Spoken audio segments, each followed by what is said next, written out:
In a quiet village of India, surrounded by dusty hills and sunburned fields, there lived a farmer named Raghav.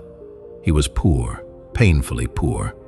All he owned was a small mud hut that cracked in summer, an old thin ox that moved slowly, and a piece of land that everyone called cursed.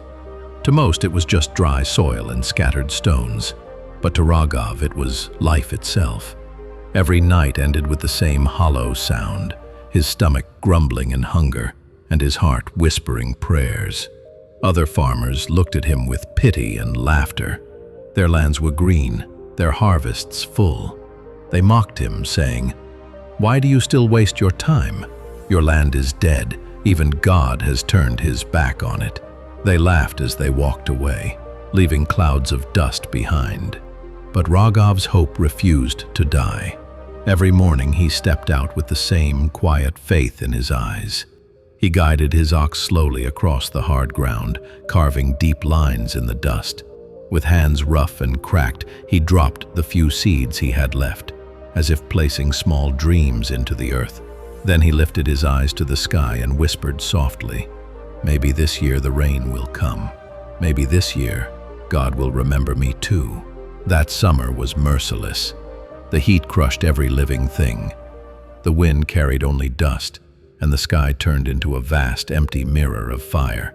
Even the rivers forgot their way. One by one, the farmers of the village lost hope.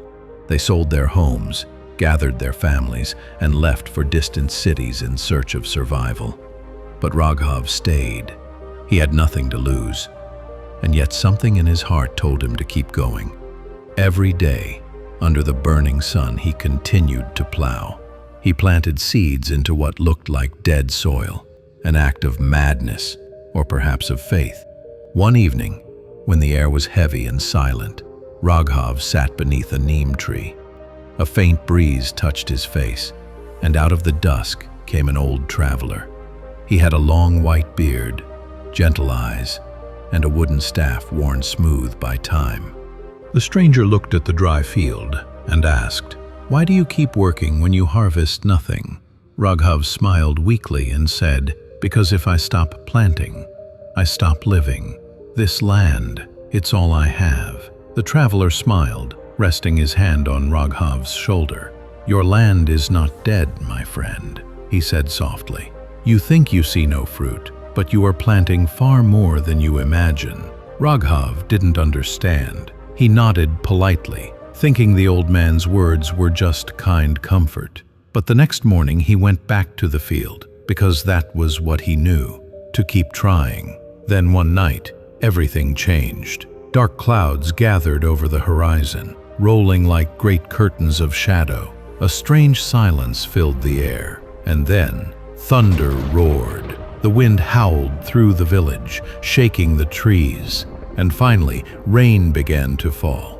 Not just drops, a torrent. It fell endlessly, soaking the ground, soaking Raghav's skin, soaking his heart. The earth drank deeply, as if remembering what life felt like. Days passed, and something miraculous happened. Tiny green sprouts began to rise through the soil, then leaves, then stems.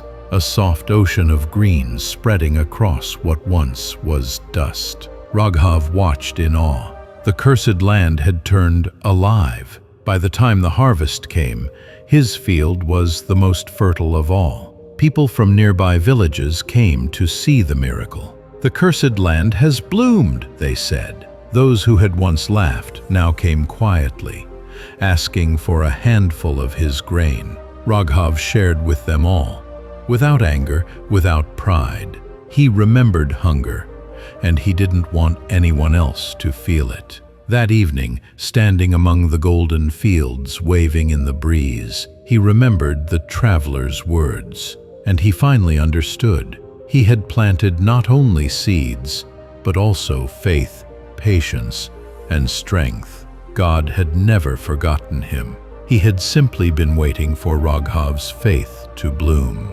Even when life feels dry and hopeless, don't stop planting. No act of love, no honest effort, no step of courage ever disappears. Sometimes your seeds must stay hidden in darkness before they grow. That's how life works. Invisible first, but alive inside. Don't give up if today you see nothing. Don't stop because others call you foolish. Don't lose hope when everything around you feels empty. Remember, the musician plays countless wrong notes before one song touches a heart. The writer tears page after page before one story shines. The farmer digs through dust before a single drop of rain falls. So keep walking. Even small steps matter. Every action done with sincerity is heard by the universe, and one day it answers back. Life never betrays those who give with a pure heart. Your waiting is not wasted. Your effort is not forgotten. Your dream is only sleeping, waiting for its season to bloom. Wherever you are, whatever pain you carry, don't stop planting. The time of life is not your time, but it is always right. If this story touched you, leave a like, subscribe, and share it with someone who needs faith. That too is a seed, a small one, but powerful enough to awaken hope in another soul. Together, by planting kindness and courage, we can turn even the driest desert into a garden of life.